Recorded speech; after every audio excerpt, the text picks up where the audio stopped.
जय हिंद दोस्तों। आज हम डाइवर्सिटी ऑफ लिविंग ऑर्गेनिज्म का दूसरा वीडियो लेके आए हैं। इसमें यहाँ से पढ़ाना था एक्टिविटी से।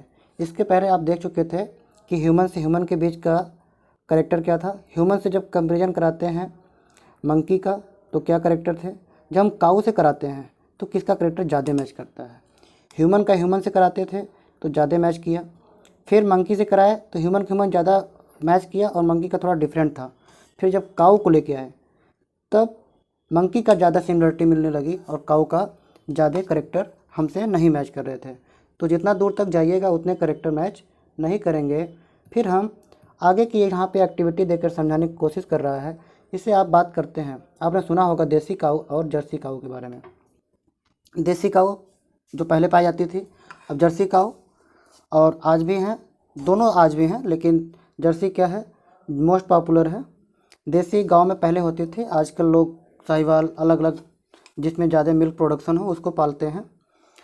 तो आप देसी काऊ को और जर्सी काऊ को देखकर कैसे पहचान पाते होंगे, है ना। क्या दोनों गाय एक जैसी दिखती हैं, यहाँ पे पूछने की कोशिश किया है कि दोनों गाय दोनों क्या एक ही जैसी दिखती हैं। बिल्कुल नहीं दिखती हैं, दोनों अलग अलग दिखते हैं। आप आसानी से उसको पहचान सकते हैं, है ना। फिर यहाँ पे लिखा कि ऑल द देसी काऊ, यहाँ पे बोला कि दो अलग अलग गाय हैं।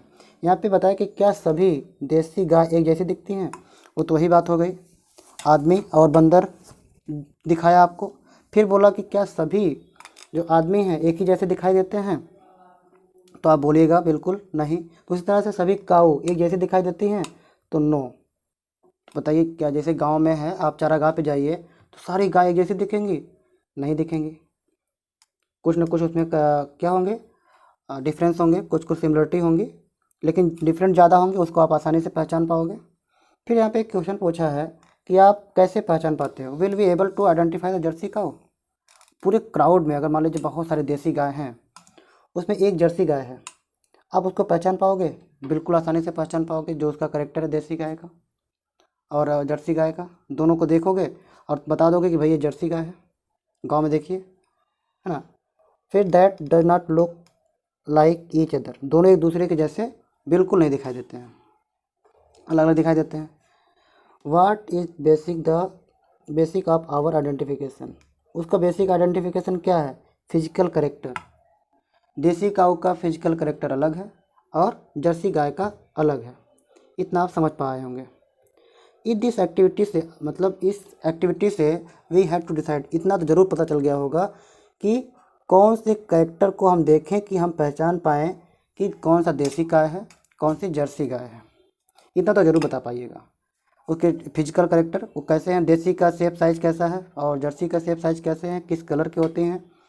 तो इसको देख करके इतना तो ज़रूर पता लग गया होगा कि कौन सा इम्पॉर्टेंट कैरेक्टर है जिसको देखने के बाद हम पहचान जाएँ कि यह देसी है या ये क्या है। और इतना भी पता चल गया होगा कि कौन से कैरेक्टर को हमें इग्नोर करना है, कि ये इसके आधार पे हम नहीं पहचान सकते। अब कहिए कि हाँ पैर के आधार पे पहचाने, चार पैर के आधार पे पहचाने तो मुश्किल हो जाएगी।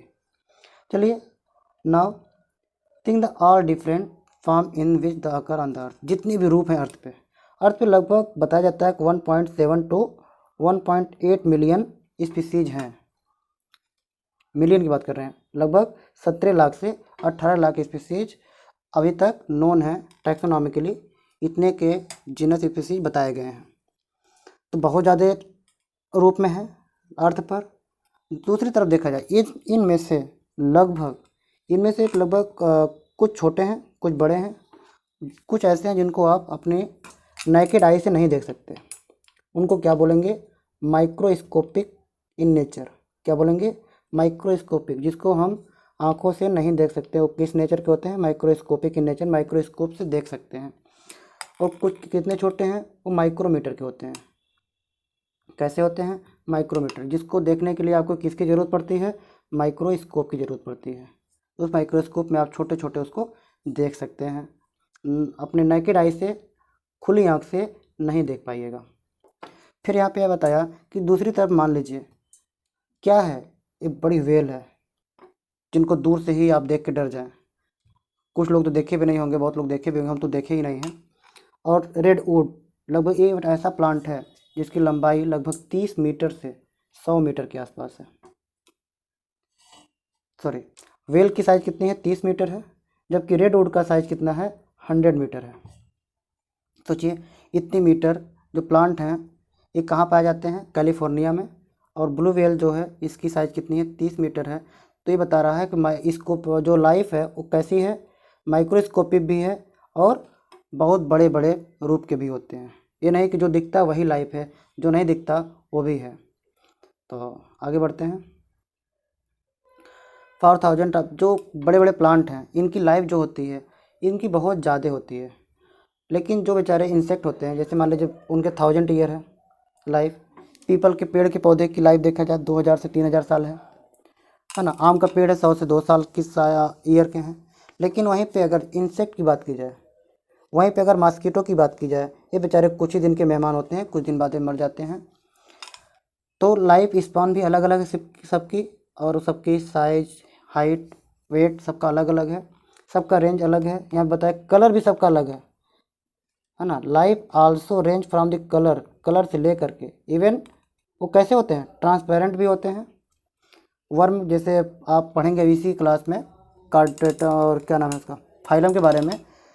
पहला तो हमारा प्रोटोजोआ, पोरीफेरा, सिलेंट्रेटा। उसके बाद जब प्लेटिहेल्मिन्थेज और एस्केल्मिन्थेज पढ़ेंगे वही वर्म हैं, वो आर पार दिखाई देते हैं। और ब्राइटली कलर से ले करके आप किसको पढ़ेंगे, बर्ड में देखिए कलरफुल होते हैं, फ्लावर भी कलरफुल होते हैं। तो एक आपको बताने की कोशिश कर रहा लाइफ फॉर्म, आपकी इस अर्थ पे कितने रूप के लाइफ हैं, कितनी डाइवर्सिटी है, कैसी है, उसको समझाने की कोशिश कर रहा। बस ये इंट्रोडक्टरी क्लास है, आगे और भी समझ में आएगा, बोर मत होइए, बस देखिए पेशेंस बना करके। दिस बीवल्डरिंग वैरायटी, जो ये डिफरेंट या आश्चर्यचकित वैरायटी हैं आपके यहाँ पे लाइफ में, जो सरप्राइजेज वैरायटी हैं अराउंड अस, आपके आसपास, has involve on the earth over million of year. ये कब से आया हुआ है, लगभग लाखों साल पहले, मिलियन ऑफ ईयर्स पहले से अर्थ पे आई हुई है। तो आज ही नहीं बना, ये धीरे धीरे बना। अर्थ का एवोल्यूशन लगभग 4 मिलियन ईयर्स एगो के उसी के आसपास हुआ था। तब से लाइफ धीरे धीरे बन रही है, और आज लाइफ कहाँ से कहाँ पहुँच गई है वो सब डाइवर्सिटी एक एक काउंट की गई है टैक्सोनॉमिस्ट के द्वारा, जो उसके वैज्ञानिक हैं उनके द्वारा।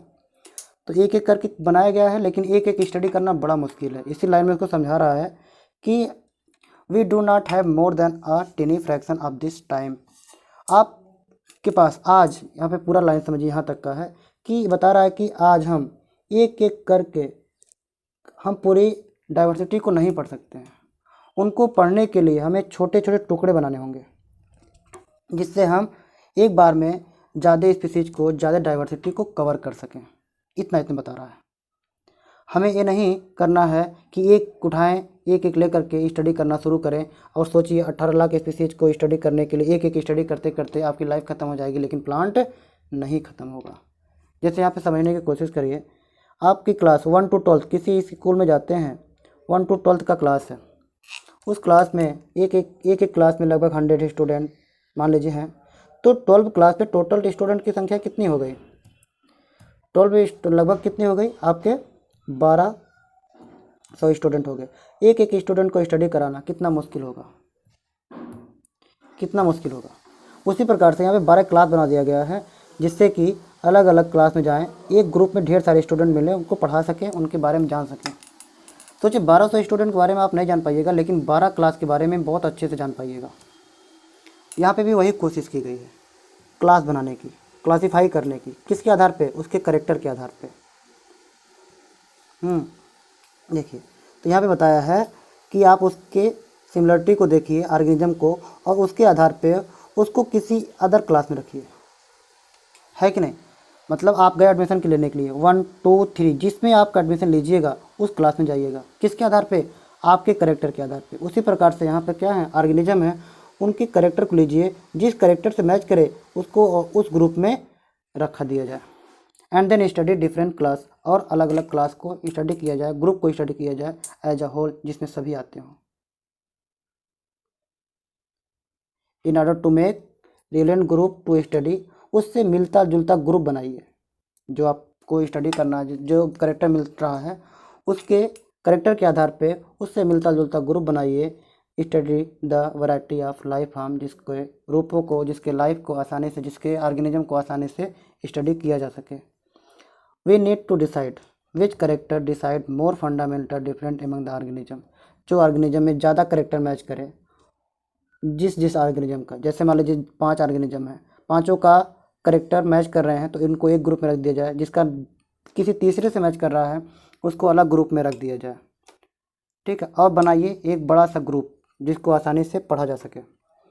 मान लीजिए 1 क्लास का ग्रुप बन गया, मान लीजिए 6 क्लास है, 6 क्लास का ग्रुप, या आपका क्लास ये 9th का है, 9th के क्लास में लगभग 100 स्टूडेंट हैं, और इस 100 स्टूडेंट में से लगभग 40 स्टूडेंट, 30 स्टूडेंट, या मान लीजिए 50 स्टूडेंट 60% से ऊपर नंबर लाते हैं किसी भी टेस्ट में, और मान लीजिए कुछ बच्चे हैं जो 50% लाते हैं और कुछ बच्चे हैं जो 40% लाते हैं।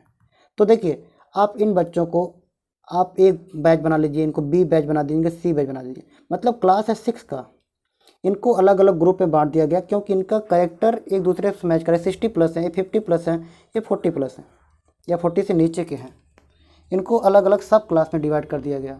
तो इनके मेंटल एबिलिटी के आधार पर इनको स्टडी कराया जाएगा या इनको ज़्यादा से ज़्यादा वर्क करने को कहा जाएगा। तो यही तरह से यहाँ पे लाइफ है, जिसकी जितने भी 18 लाख स्पीसीज हैं जिनका मान लीजिए करेक्टर बना, जैसे प्लांट को अलग कर दीजिए, एनिमल को अलग कर दीजिए, किसके आधार पे ये आगे बताया जाएगा कि भाई सेलवाल है तो प्लांट है, नहीं है तो एनिमल है, बस इसके एक करेक्टर के आधार पे इनको 2 ग्रुप में बांट दिया गया। तो क्या सभी प्लांट एक ही जैसे हैं? उनको भी बांटा गया, फिर धीरे धीरे करके एनिमल को भी बांटा गया धीरे धीरे करके। तो ऐसे ऐसे करके इंपॉर्टेंट करेक्टर को लेकर के डिवाइड किया गया है। ये सब हम इस चैप्टर में पढ़ने वाले हैं एक एक करके। आगे देखिए क्या पढ़ना है, यहाँ पे कुछ क्वेश्चंस हैं, तो इस क्वेश्चन का जवाब आप बताइएगा। Why do use classify organism, हम ऑर्गेनिज्म को क्लासीफाई क्यों करते हैं?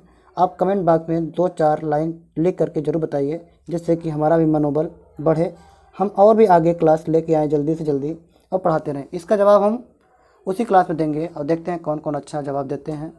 और आपके आसपास अगर 9th के स्टूडेंट हैं तो उनको ज़रूर भेजिएगा, हम बार बार कहते हैं। अगर पसंद आए उस बच्चे को तो फीडबैक ज़रूर लिखिए कमेंट बॉक्स में, और आपकी राय हमारे लिए सर्वोपरि है, आप दीजिएगा। जैसा भी रहेगा हम उसको उसी तरह से करेंगे। अगली क्लास में आगे बताया जाएगा भाई बेसिक क्लासिफिकेशन क्या है, फिर इसको कंटिन्यू किया जाएगा। तो आज हम यहीं पे रोकते हैं। जय हिंद।